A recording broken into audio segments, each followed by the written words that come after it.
morning, everyone. I'm here in the kitchen and I have lots of stuff to take out to the garden today. I found horseradish left in the store on the bottom shelf. I'm gonna get these in the ground. It's a perennial plant that comes back by itself every year. It has great foliage and leaves, and it's a great pest deterrent as well because it has it's strong. So it's a great plant to have. So I'm gonna try to plant that. Yeah, it's from Pesach. Next, I have this.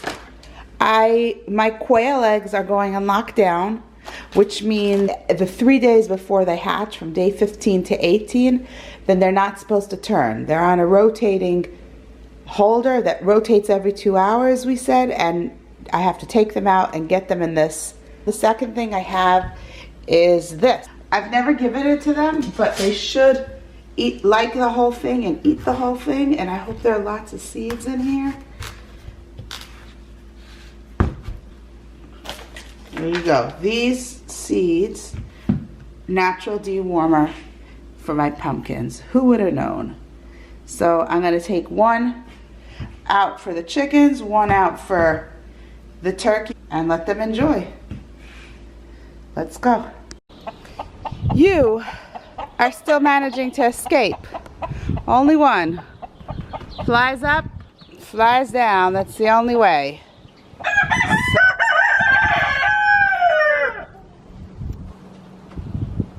Special treat for this broody mama, and she's interested.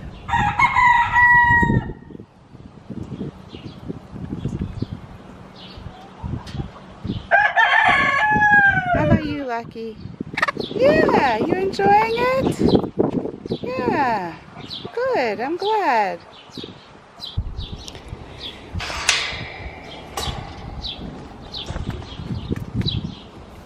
Good morning. A treat.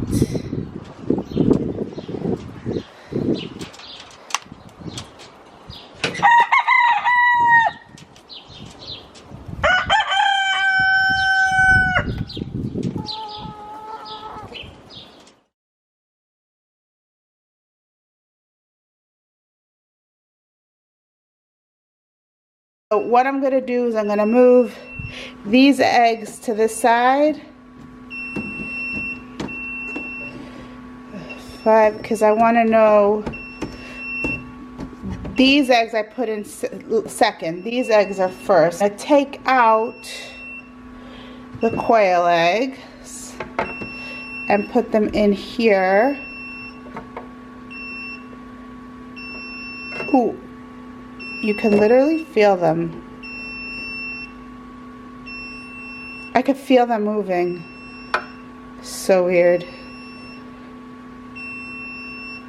So I hope they'll be okay. They need a lot of moisture, and they don't need to be turned the last 3 days. And because I have 2 separate sets, that these do need to be moved still. So I'm gonna see how to do this. How do I separate?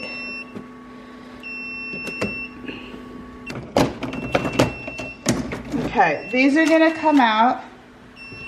And I'm going to put the quail in here. These can't be moved at all. And I'm going to close the incubator, and I'm not going to open it until day 18. And these are going to continue to rotate. I'm going to add some water to raise the humidity. I'm going to add a bit of water.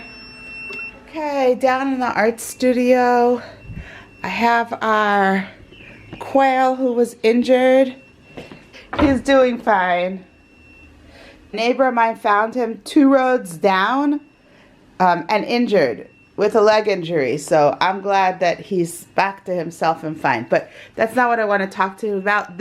I want to talk to you about these boxes. What are in these boxes? So this is my worm farm. Yes, you heard it. I'll say it again. This is my worm farm.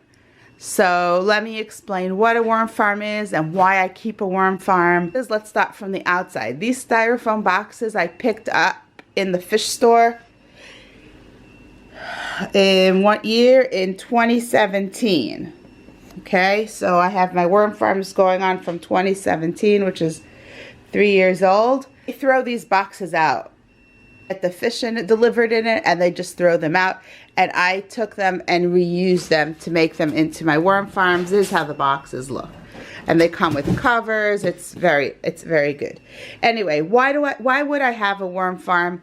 So how does it work? Worm farm is a composting system.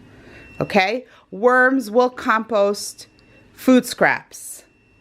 And not only do they compost food scraps, they turn your food scraps into an amazing, nutritious, airy earth. Let me show you how it looks, okay? On the top, I cut out a hole and put a netting so that they should have air. To increase the airflow. Next is newspaper.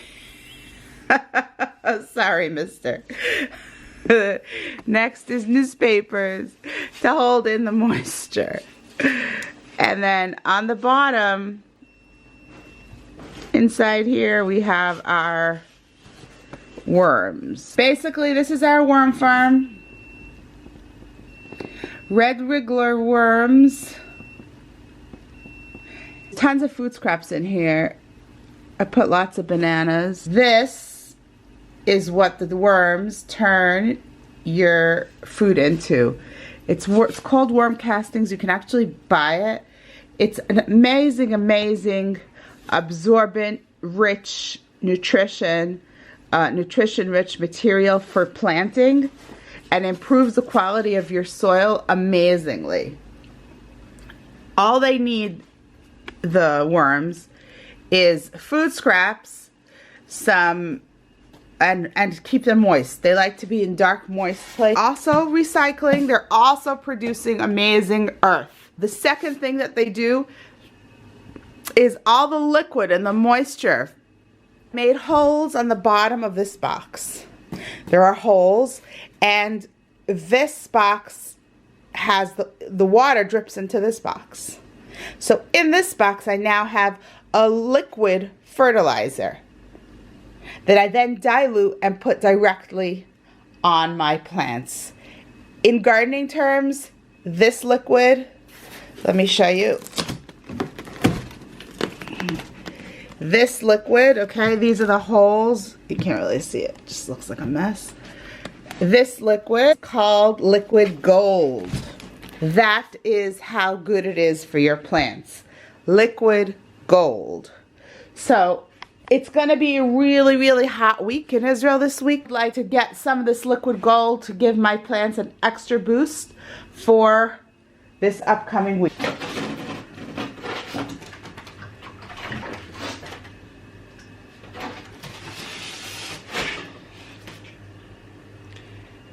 This is just what it looks like. I'm gonna put it into here. It's called vermicomposting or vermiculture. Very easy. All you need is a bin. There are different bins and ways that you can do it. There is no odors, no flies, no smells. If you do it well, all you have is a quiet system that works by itself. You can literally not feed it for a while, and their worms will just go for the newspapers. They eat anything. Minimum upkeep and maximum gain for my worm farm. I'm diluting the liquid gold, and I'm going to put it by the apple trees.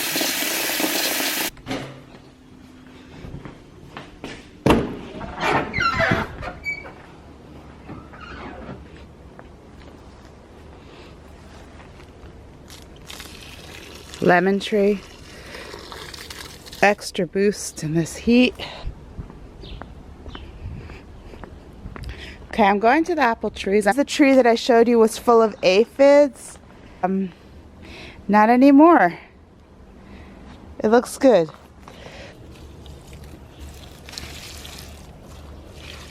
Big plans for this area and for that area down there.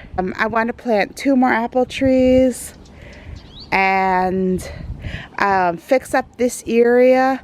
I'm busy learning about all the beneficial plants that I can plant around my apple trees so it'll help them grow better. plum trees.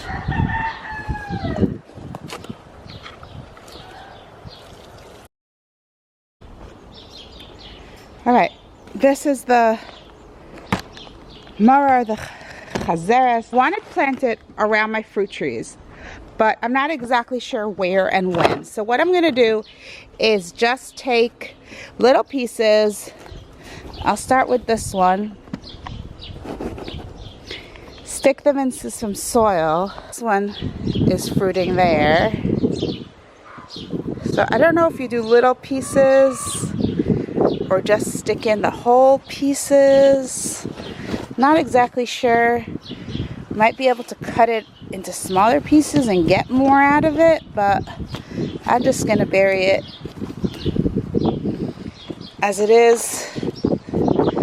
This one, maybe I'll try to cut into smaller pieces.